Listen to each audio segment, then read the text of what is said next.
So is there a potential crime here? Did the adult children really just want her to get away from it at all? Three attorneys here to discuss and debate that. Anne Margaret Carrozza, an estate specialist. Thank you for coming. What do you think about the challenge? Did they even have standing to challenge this? They don't have standing. They're time barred. California would require an objectant to file a proceeding within 120 days. That has clearly come and gone. I think the number one reason that people talk about the validity of a will, even in the absence of a bona fide challenge, is the hope of a settlement. And these documents actually give the trustees broad discretion to settle any claim or litigation against the estate. You think they're looking for a settlement? Without a doubt. Katherine Jackson is still married to Joe Jackson. Yeah. Now, I don't know what Katherine Jackson's will is like, but this is, as Bob Massey reminds us, an 82-year-old woman. Who would be her beneficiaries? She is now enormously wealthy and getting wealthier by the hour. Who would her beneficiaries be? Well, she doesn't have a say in that because the trust puts her 40% of the entire estate in a trust for her lifetime. So upon her death, or if she had predeceased Michael Jackson, that 40% goes into the children's trust. So the children get it regardless of what Katherine seeks to do now? Absolutely. So then the only thing the older siblings could have been maneuvering to get is mom giving them money or the settlement you suggested earlier? Mom giving them money, the settlement, or if Katherine Jackson has a conservator or a guardian appointed for her, they would be given a salary, a commission under California law. Now, Entertainment Tonight, the worldwide leader in entertainment news. Well, let's say that Yeezy and Kim, that would be Kanye, do tie the knot. How do they protect themselves legally? Well, you'll be amazed at some of the lengths some stars go to make sure their partners stay in line. Tonight, ET uncovers love contracts. What goes around sure does come back around, especially in marriage. It's been claimed that if Justin cheats on wife Jessica Biel, it's going to come back to bite him financially. It's reported that she would receive $500,000 per episode of infidelity on the part of Justin Timberlake. Clauses like that are all part of a love contract, and they are a specialty for New York attorney Anne Margaret Carrozza. Increasingly, we were seeing celebrities with lifestyle clauses. What would happen in the event of infidelity or substance abuse issues, and that started to go mainstream. One couple who may already have such a contract, new parents, Kim and Kanye. If you're going to have this baby with Kanye, do you think that you would get married again? I do think I would get married again. But wedding or no wedding, Anne says Kanye better prepare himself legally as he inches closer to the Kardashian reality empire. If I were advising Kanye, which I'm not, I would strongly suggest that he have a non-disclosure or confidentiality clause within their love contract to shield himself. Tonight's record Powerball jackpot now at $550 million. So when you win, what should you do first? Anne Margaret Carrozza is an estate planning attorney with advice on that. Our first question, though, is do I take the smaller amount up front or do I let them pay me the full sum over the rest of my life? Take the lump sum up front. Okay, and then you have 3 steps for avoiding the lottery curse. Let's hear them. Safeguard the ticket, sign the back of it, put it in a safe, hire some professionals to teach you how to plan for your newfound wealth, and create a trust so that you have a buffer when your cousin Harry has a great investment idea. You can put them off to the professional. And more generally also, you told us you got to develop money management skills, you got to hire that expert advice you're talking about, and you pay off all debts.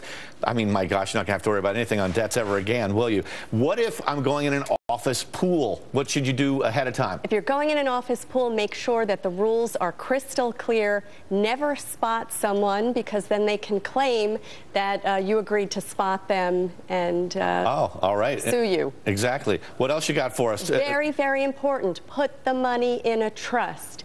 Because we all know that the win is subject to income taxes, but it's also subject to 55% estate taxes. If I die. As of when we die as of January 1st, 2013. So it's very important. We have 4 more weeks left for 2012 where we can take $5 million and gift it into a trust and thereby get it outside of our gross taxable estate. So I'd only have to worry about another $545 million that I won in that lot. All right, thanks for being with us very much. Absolutely. And Margaret Carrozzo, good day to you.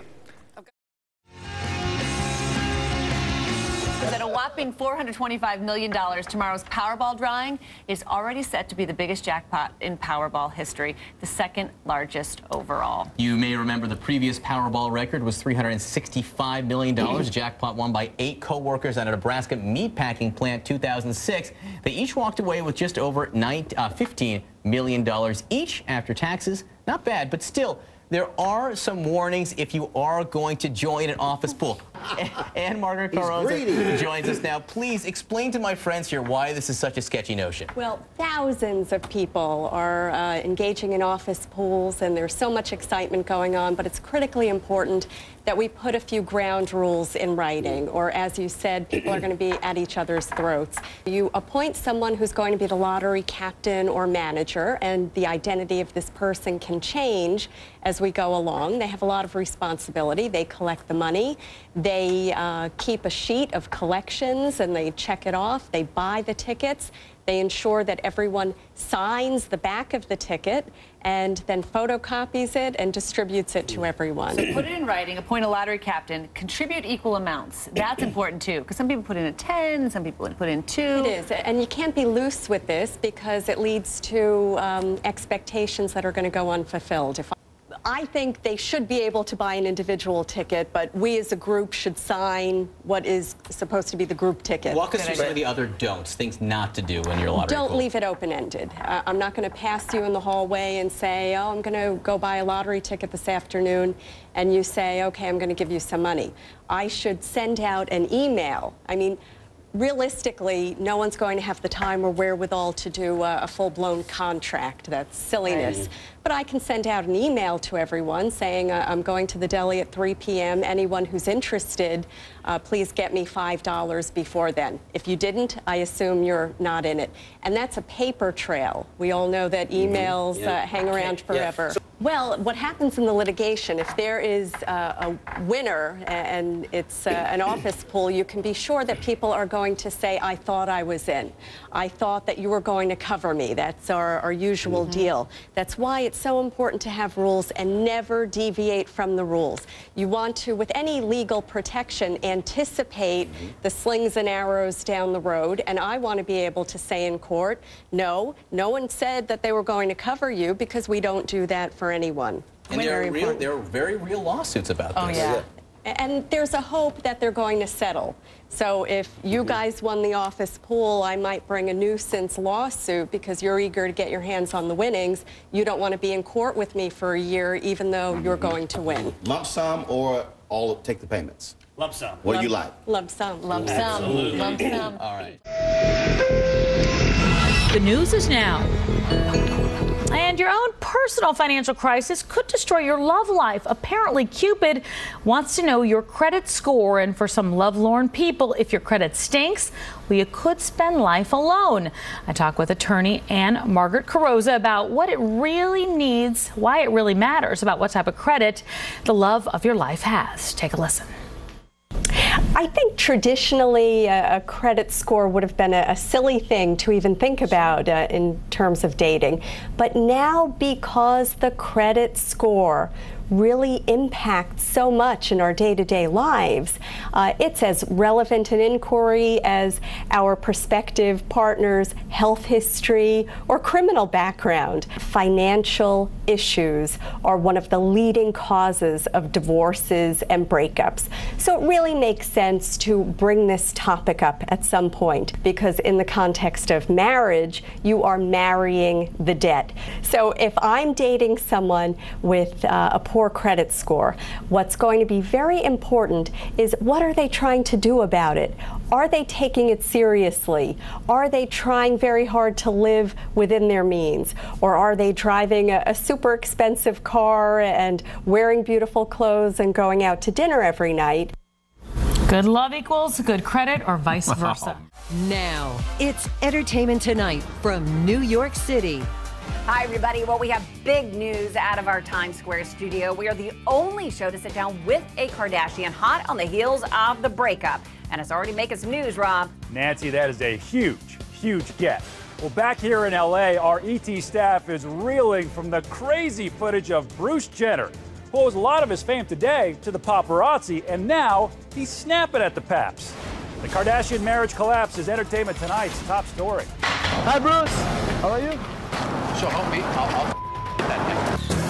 Bruce, armed with a golf club, goes after the paparazzi. News about the breakup went viral.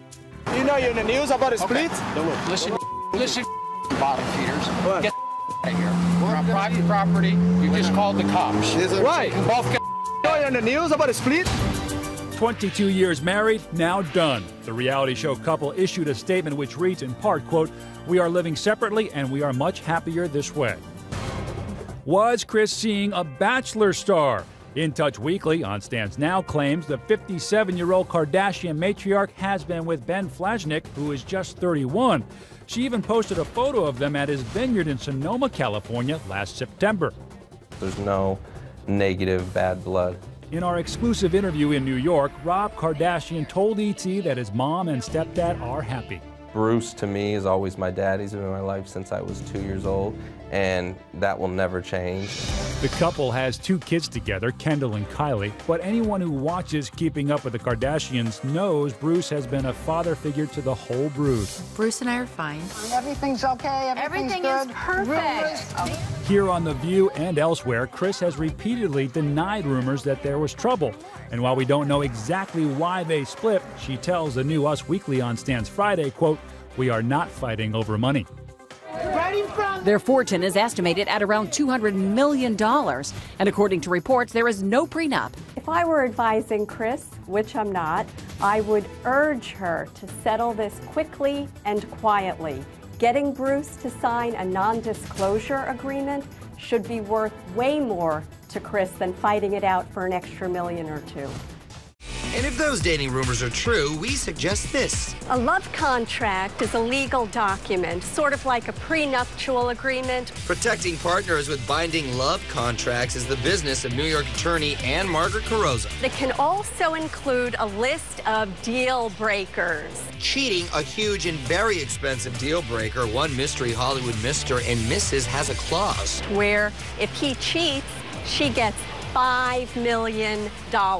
It doesn't seem very romantic to me, this love contract. Well, look at Mark Zuckerberg and Priscilla Chan. She wanted, within their contract, to have 1 date night per week. Look closely, you can see Kanye on bended knee. Kim reacts, throwing her body back before giving her man a giant hug. And next, friends and family, led by Courtney and Red, emerge from the dugout. ET uncovered the video, which was posted on Mixbit.com. And check out the band, The Toast, and Kim Ye arm in arm and singing along to Kanye's song, All of the Lights. Nearly 48 hours after the engagement news, it seems Kim may not have been completely surprised. Rumor is the 33-year-old picked out the Lorraine Schwartz ring herself. She just didn't know where or when Kanye would propose. For her 3rd trip down the aisle, E.T., Brides Magazine editor-in-chief Kia Minor, and New York attorney Ann Margaret Carosa revealed the 3 mistakes Kim should avoid. 1. Get a prenup now. Kim's worth a reported $40 million. Kanye is worth $100 million.